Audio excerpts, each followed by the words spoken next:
በሀገር አርጀንቲና ከሚገኙ ከተሞች በታላቅነቷ አራተኛ ላይ ከተቀመጠችው ከተማ ከብረታ ብረት ፋብሪካ ተቀጥሮ ከሚሰራው ከአባቱ ከጆርጅ እንዲሁም የሀብታም ሰዎችን ቤት በማጽዳት ለቤተሰቡ ተጨማሪ ገቢ ምንጮችን ከምትፈጥረው ከእናቱ ከሴሊያ በአውሮፓውያኑ አቆጣጠር በጁን 24 በ1987 ዓ.ም ተወለደ። ሊዮኔል አንድሬስ ሜሲ ለቤተሰቦቹ ሶስተኛ ልጅ የነበረው ሜሲ ገና በልጅነቱ ነበር የኳስ ፍቅር ያደረበት። ገና ምንም ሳያውቅ ኳስን ማንጠባጠብ ይወድ ነበርና ያምርበትም ነበር የሚለው አባቱ ጆርጅ ኳሷ ከሜሲ እግር ጋር እንደታሰረች ሁሉ በሚሄድበትም ሁሉ ኳስ አብረዋለች ይል ነበር። በዚህ ለኳስ ትልቅ ፍቅር እንዳለው ያወቁት ቤተሰቦቹ ሜሲን ገና በ5 ዓመቱ በአካባቢው የሚገኘውን አባቱ ማሰልጣኝ የነበረበትን ግራንዶሊ ክለብን እንዲቀላቀል አደረጉት። በ8 ዓመቱ የመጀመሪያውን ክለብ ለቆ ወደ ኒውዌልስ ኦልድ ቦይስ ወደ ተባለ ትልቅ ክለብ ለመዘዋወር በቃ። ታዲያ በአዲሱ ክለቡም ከሁሉም ታዳጊዎች አጭሩ ልጅ እሱ ነበር። በቁመቱ ምክንያትም ሌሎች የቡድኑ አባላቶች ለሜሲ የቅጽል ስም አውጥተውለትም ነበር። እሱም ላፑልጋ ይሉት ነበር። ይህም ማለት ደግሞ ቁንጫ ማለት ነበር። ቢሆንም ግን ሜሲ ትልቅ ማጂክ አለው። ኳሷ ከሱ እግር ላይ ስታርፍ ሁሉ ነገር ይቀላል። ትልልቆቹ ልጆች እንኳን ሜሲን መያዝ አይችሉም። ፈጣኖቹ ልጆችም እሱን ማስቆም አይችሉም ነበር።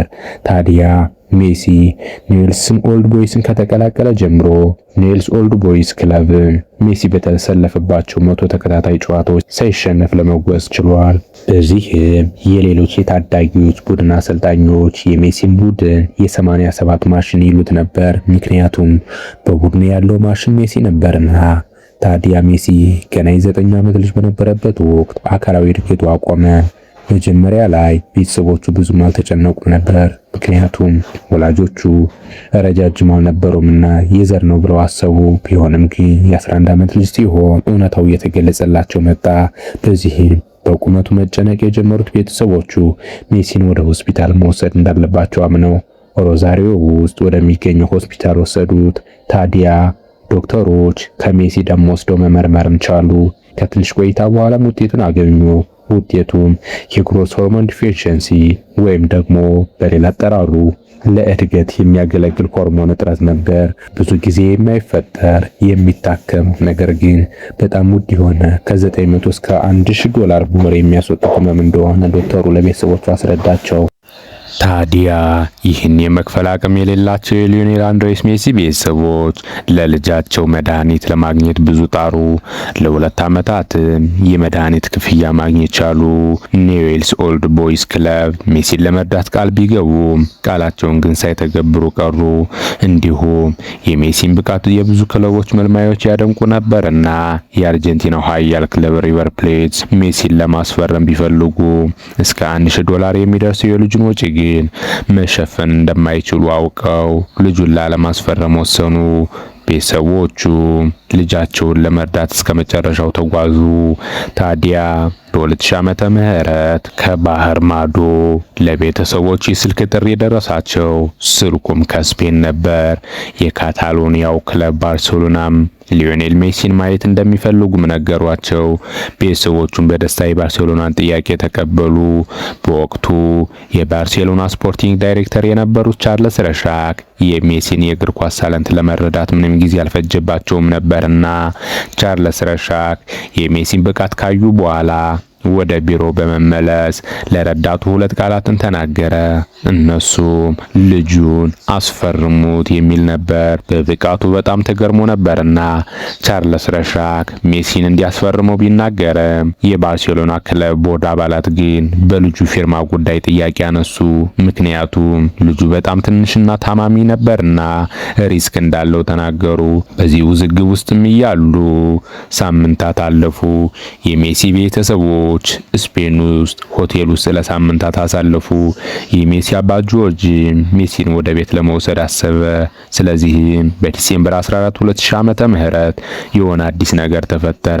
ረሻክ የሜሲን አባት ጆርጅን በምሳ ሰዓት ሊያገኘው እንደሚፈልግ ተናግሮ ጆርጅንም አገኘው። ጆርጅ ጠብቆት የነበረው የኮንትራት መፈራረሚያ ሰነድ በጠረጴዛው ላይ አልነበረም። ታዲያ ረሻክ የሆቴሉን አስተናጋጅ ጠርቶ ምንም አይነት ወረቀት ካለ ስጠኝ አለው። አስተናጋጁም ትልቅ ወረቀት ባለማግኘቱ አንድ ቁራጭ ወረቀት መሳይ ሶፍት ሰጠው። ረሻክ በሶፍት ላይ ፈረመበት። ጆርጅም እንዲሁ። በዓለም ላይ ትልቁና አስገራሚ ፊርማዎች ከሆኑት ሲሆነው ይህ ፊርማ በሶፍት ላይ ተፈጸመ። ሊዮኔል ሜሲ ህልሙን ለማሳካት እድሉ በጣም አንሶ የነበረ ቢሆንም በመጨረሻም ግን የተሳካለት ይመስላል። ባርሴሎና የልጁን የሕክምና ወጪ ለመሸፈን ተስማምቷልና በስፔን የነበራቸውን ቆይታ ያጠናቀቁት የሊዮኔል ሜሲ ቤተሰቦች ስራቸውን ካጠናቀቁ በኋላ ወደ ሀገራቸው አርጀንቲና ተመለሱ። ልጃቸውን ለባርሴሎና አስረክበው ሜሲም በላማሲያ የታዳጊዎች አካዳሚ ጥሩ ብቃትን እያሳየ ቀጠለ። በ2005 ዓመተ ምህረትም ገና በ17 ዓመቱ ወደ ዋናው ቡድን እንዲያደግ የባርሴሎና ስፖርቲንግ ዳይሬክተሮች ወሰኑ። ቡድኑንም ተቀላቀለ። ባርሴሎናን በተቀላቀለበት ዓመት ተቀያሪ ወንበር ላይ ይቀመጥ የነበረው ሜሲ በሜይ 1 2005 ዓመተ ምህረት ከተቀያሪ ወንበር በመነሳት በካምፕ ኑ ስታዲየም በወቅቱ የባርሴሎና ኮከብ ከነበረው ብራዚላዊው ሮናልዲኖ የተሰጠውን ኳስ በአስገራሚ ሁኔታ ጎል በማስቆጠር ለባርሴሎና ዋናው ቡድን የመጀመሪያውን ጎል ለማስቆጠር ቻለ። ጎሉን ያስቆጠረበት መንገድ ያስገርምም ነበርና ሮናልዲኖ ሊዮኔል ሜሲን ከትከሻው ላይ ከፍ አድርጎ ከደጋፊው ጋር ደስታቸውን ገለጹ።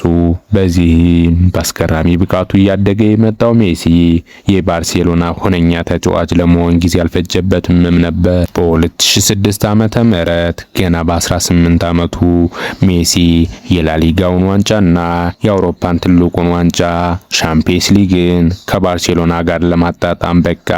በ2008 ዓመተ ምህረት ስፔናዊው አለቃ ፔፕ ጋርዲዮላ ባርሴሎናን ለማሰልጠን ተቀጠሩ። በዚህም ባለፉት 50 ዓመታት ምርጥ እግር ኳስን ካሳዩን አሰልጣኞች ውስጥ የሆኑ ፔፕ ቲኪ ታካ የተባለውን ያጨዋወት ስልታቸውን በሜሲ ዙሪያ ገነቡ። ታዲያ ባርሴሎናን ተቀላቅለው ያጨዋወት ስልታቸውን በሜሲ ላይ ከገነቡ በኋላ ፔፕ ከቡድኑ ጋር ምንም ክለብ አሳክቶት የማያውቀውን ነገር ለማድረግም ቻሉ። ከቡድናቸው ከባርሴሎና ጋር ማንኛውንም የተሳተፉበትን ዋንጫ በሙሉ በ2009 ዓመተ ምህረት ለማሳካትም ቻሉ። በእርግጥም ለማመን የሚከብድ ነገር ነበር የሰሩት። በአንድ የውድድር ዓመት 6 ዋንጫዎችን ለማንሳት በቅተዋል። ታዲያ በዓመቱ መጨረሻ በብዙ መገለሎችና አትችልም በሚሉ አሉታዊ ነገሮች ያደገው ሜሲ ቡድኑ ላሳካቸው ድሎች ያንበሳውን ድርሻ ተወጥቷልና የዓመቱ የዓለም ምርጥ ተጫዋች በመባል የባላንዶር አሸናፊ ለመሆንም በቅቷል። አሁን የዓለም ሕዝብ ሁሉ ትኩረት ለሱ ሰጥቷል። የሚያደርጋቸው ነገሮች የማይቻሉ የሚመስሉ ነገሮች ናቸውና ታዲያ ሜሲ ይህን የዓለም ምርጥ ተጫዋችነት ከ2009 እስከ 2012 ድረስ 4 ባላንዶር ሽልማቶችን የሱ ተፎካካሪ የነበረውን የ5 ጊዜ ባላንዶር አሸናፊውን ክርስቲያኖ ሮናልዶን በመብለጥ ለማሸነፍ በቅቷል። በእርግጥም ለማመን የሚከብድ ነገር ነው። የትኛውም ተጫዋች ማድረግ ያልቻለውን ነገር አሳክቷልና በ2012 ዓመተ ምህረት ብቻ 91 ጎሎች ለማስቆጠርም ችሏል። በእርግጥም የሚቻል የሚመስል ነገር አይደለም። ጎሎችን ያስቆጥራል። ነገር ግን እንደ ሌሎች ተጫዋቾች ደስታውን የሚገልጸው ለብዙ ሰዓታት በመጨፈር አይደለም። ጎል ማስቆጠር ለሱ ምንም ነበርና ታዲያ በክለቡ ባርሴሎና ቤት ስኬታማ የሆነው ሜሲ ለሀገሩ ዋንጫን ማሳካት ባለመቻሉ ግን ይወቀስም ነበር። በ2016 ዓመተ ምህረት ሊዮኔል አንድሬስ ሜሲ ለሀገሩ አርጀንቲና በሚጫወትበት ወቅት አርጀንቲናን ለኮፓ አሜሪካ ውድድር ፍጻሜ ማብቃት ችሏል። ታዲያ በፍጻሜው አርጀንቲና ከቺሊ ነበር የተጫወተችው። ጨዋታው ካለ ጎል ተጠናቀቀ። ለመለያ ምትም ሲቀርቡ ሊዮኔል ሜሲ የፔናልቲ መች ነበርና የተሰጠውን ፔናልቲ ወደ ጎልነት መቀየር ሳይችል ቀረ። በዚህም አርጀንቲናውያን በሜሲ ላይ ተናደዱበት። እርሱም እንባውን መቆጣጠር አልቻለም ነበር። ምክንያቱም የ2014ቱን የዓለም ዋንጫ ፍጻሜን ጨምሮ አርጀንቲና ለ4 ጊዜ ተከታታይ ለትልቅ ዋንጫዎች ለፍጻሜ ብትደርስም አንዱንም ግን ማሳካት አልቻለችም ነበርና ታዲያ ጨዋታው ካለቀ በኋላ በእንባ እየተረጨ ሊዮኔል ሜሲ ኢንተርቪው ለሚያደርጉት ጋዜጠኞች ለብሔራዊ ቡድን መጫወት በቃኝ፣ 4 ጊዜ ለፍጻሜ ብደርስም አንድም ዋንጫ አልተሳካሁኝም። የተቻለኝን አድርጌያለሁ። ከዚህ በላይ ማድረግ አልችልም በማለት ከብሔራዊ ቡድኑ በ29 ዓመቱ ራሱን አገለለ። የሊዮኔል አንድሬስ ሜሲ ውሳኔ የሀገሪቱን ዜጎች አሳሰበ፣ የዓለምን ሕዝብ ሁሉ መነጋገሪያ ያደረገ። በዚህም የሀገሪቱ ፕሬዝዳንት ሊዮኔል ሜሲን በመጥራት ለሀገሩ ለመጫወት እንዲያስብ ነገሩት። የሀገሪቱ መነጋገሪያም ለመሆን ቻለ። ጋዜጠኞች የሚጽፉት ስለ እርሱ ነበር። ታዲያ የሀገሪቱ ሕዝብ መነጋገሪያ መሆኑን ያየው ሜሲ ከ6 ሳምንታት በኋላ ሀሳቡን በመለወጥ ለብሔራዊ ቡድኑ ድጋሚ እንደሚጫወት አበሰረ። ቡድኑን ከተቀላቀለ በኋላ ዋንጫን ማሸነፍ ለሱ ከባድ ሆነበት። በተደጋጋሚ ዋንጫን አጡ። ታዲያ በ2020 በኮፓ አሜሪካ ውድድር ለፍጻሜ የደረሱ ሲሆን ከብራዚል ጋር ይጫወታሉ። በዚህ ጨዋታ ለአርጀንቲና ብቸኛዋን የማሸነፊያ ጎል አንጌል ዲ ማሪያ አስቆጥሮ ሊዮኔል ሜሲ ከቡድኑ ጋር የመጀመሪያውን ዋንጫ ለማሳካት ቻለ። በ2021 ዓመተ ምህረት በ34 ዓመቱ ለ21 ዓመታት የቆየበትን ክለብ ባርሴሎናን ለመልቀቅ ወሰነ። ምክንያቱም ባርሴሎና ክለብ በኢኮኖሚ ረገድ ተሽመድምዷልና እሱን ከዚህ በኋላ መክፈል እንደማይችሉ ነግረውት ባርሴሎናን ለቆ የፈረንሳዊን ኃያል ክለብ ፔሲጂን ለመቀላቀል ወሰነ። ሜሲ በባርሴሎና የሚከፈለውን ክፍያ በግማሽ ለመቀነስ የተስማማ ቢሆንም የሊጉ አወዳዳሪ አካል ግን ፈቃደኛ ሳይሆን ቀረ። በዚህም ከባርሴሎና ወደ ፔሲጂ ተቀላቀለ። በ13 ዓመቱ ባርሴሎናን ተቀላቅሎ በ34 ዓመቱ ባርሴሎናን ለቀቀ። በፒኤስጂ ቤትም ለ2 ዓመታት የቆየ ሲሆን በክለቡ ምንም እንኳን የአውሮፓ ሻምፒዮንስ ሊግን ማሸነፍ ባይችልም በክለቡ ግን ከሞላ ጎደል ስኬታማ ነበር። በዚህም የ2022 የኳታሩ የዓለም ዋንጫ ደረሰ። ከአርጀንቲና ብሔራዊ ቡድን ጋርም ወደ ኳታር ተጓዘ። በዓለም ዋንጫው አስገራሚ ብቃቱን በማሳየት የዓለም ዋንጫው በታሪኩ ለመጀመሪያ ጊዜ ለሀገሩ ደግሞ ሁለተኛ የሆነውን የዓለም ዋንጫ ለማሳካትም ቻለ። በእርግጥም የዓለም የምንጊዜው ምርጡ ተጫዋች ቢባል አይበዛበትም።